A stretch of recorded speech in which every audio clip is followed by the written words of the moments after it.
নমস্কার, সবাই কেমন আছো? জয়তি জাড্ডাজনের আরেকটা নতুন পর্বে সকলকে স্বাগত। আজকে বসন্ত পঞ্চমী, সরস্বতী পুজো, আর দিনটা পড়েওছে রবিবার।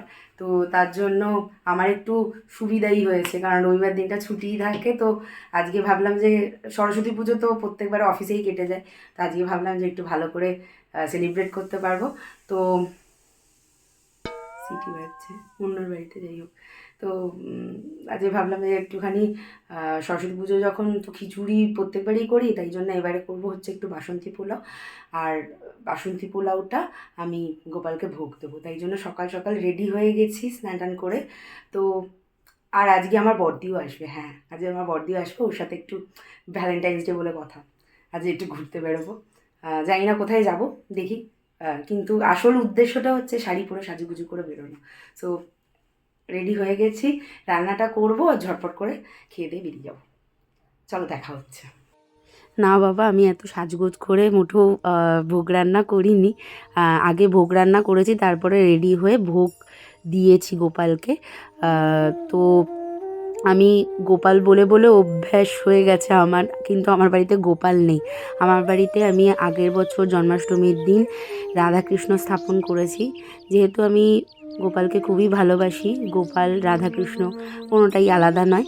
তো গোপালকে তো অনেক দেখভালের মধ্যে রাখতে হয়, বাচ্চা হিসেবে যেহেতু আমরা গোপালকে দেখি, অনেক 4 বেলা সেবা দিতে হয় গোপালে। তো আমি যেহেতু চাকরি করি আর মাঝে মধ্যেই বাইরে যেতে হয়, তাই জন্য আমি 4 বেলা সেবা দেওয়ার মতো অবস্থায় আপাতত নেই। তাই জন্য আমি বাড়িতে রাধাকৃষ্ণই স্থাপন করেছি।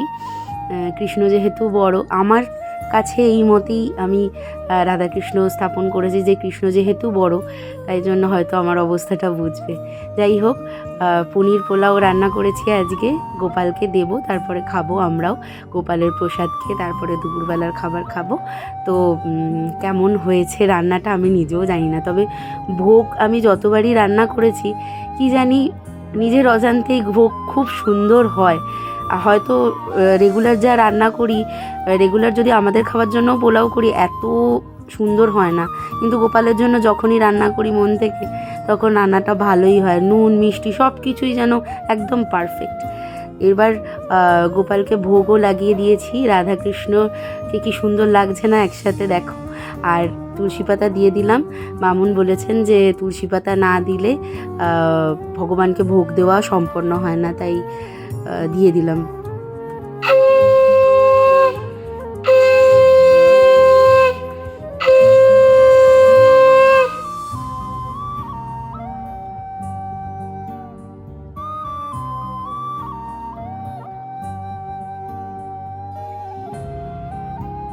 চলে এসেছি খাবার টেবিলে।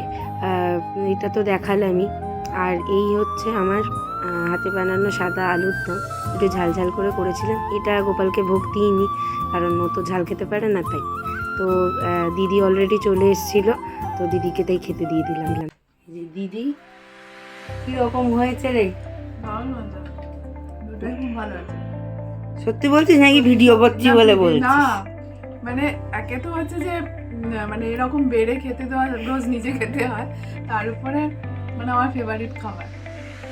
আজকে সরস্বতী পুজো বলে হচ্ছে বাসন্তী পোলাও একটা হচ্ছে সরস্বতী পুজো স্পেশাল, আর সাদা আলুর দম ওইটা যেটা করেছি, যে ঝাল ঝাল করে আলুর দম, সাদা আলুর দমটাও করেছি, কারণ সরস্বতী কি জানি শ্বেত বসন পরে, সে মানে সরস্বতী শ্বেত বসনা, হ্যাঁ রাইট, মানে শ্বেত বসনা, তাই জন্য দুটো একদম মিক্স করে করেছি হচ্ছে বাসন্তী পোলাও আর ওই সাদা সাদা করে আলুর দম। খিচুড়ি করলেও হতো, কিন্তু খিচুড়িটা প্রত্যেক বছর খাই, তাই জন্য আজকে স্পেশাল হচ্ছে এটা। চলো আমিও খেয়ে নিই, বাবা খিদে পেয়ে গেছে। যতই বাড়িতে ভালো করে রান্না করে খেয়ে দিয়ে সরস্বতী পুজো সেলিব্রেশন করি না কেন, বাইরে একটু শাড়ি টাড়ি পরে সেজে গুজে না বেরোলে সরস্বতী পুজো বলে মনেই হয় না। একটু বাইরে ঘুরলাম, সরস্বতী ঠাকুর দেখলাম, পুজো দেখলাম, সেরকম না হলে মনের ভেতরটা কিরকম একটা অসম্পূর্ণ লাগে। তাই জন্য দিদির সাথে বেরিয়েই পড়লাম, বললাম ও তো বাড়ি যাবে, তা আমিও সেজে গুজে ওর সাথে বেরিয়ে পড়লাম। বললাম সামনেই যদি কোনো সরস্বতী পুজো হয়, তাহলে সেখানে দাঁড়িয়ে একটুখানি পুজো দেখবো, ব্যাস মনে মনের বাসনাটা পূর্ণ হয়ে গেল। সামনে মডেল কেজি স্কুল ছিল, ঢাকের আওয়াজ পাচ্ছি না, তাই জন্য চলে গেলাম ওই স্কুলের ভেতরে, ভালো করে পুজো দেখলাম।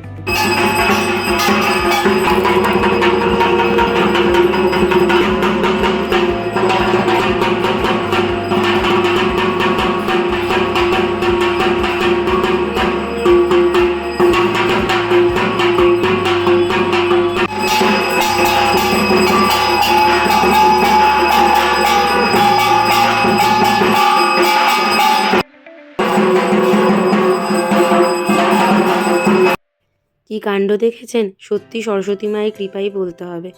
এই হাতিবাগান থেকে ফড়িয়াপুকুর যাওয়ার এই গলিটি ছোটোবেলা থেকে বড়বেলা পর্যন্ত আমি ব্যবহার করে আসছি, কিন্তু কোনো দিনই এই বাড়িটির দিকে আমার চোখ পড়েনি।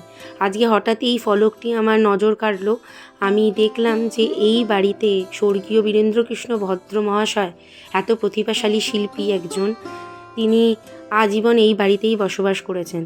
আর পুরনো কলকাতার কিছু অংশ শুধুমাত্র এই উত্তর কলকাতাতেই রয়েছে, যা এখনও পর্যন্ত আমাদের এই পুরনো কলকাতার স্মৃতি বহন করছে। আমি বলবো যে আজকে মানে সরস্বতী মায়ের কৃপা এটা, যে আজকে আমি এটা চাক্ষুষ করতে পারলাম আজকের দিনেই।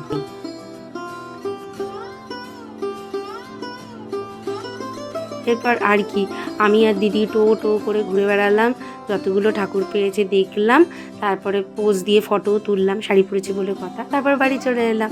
আজকের ভিডিওটা এখানেই শেষ করছি। সবাই ভালো থেকো, সুস্থ থেকো, জয়তী জাড্ডাজনের সাথে থেকো, আর আমার চ্যানেলটাকে সাবস্ক্রাইব করো। Tata, bye bye.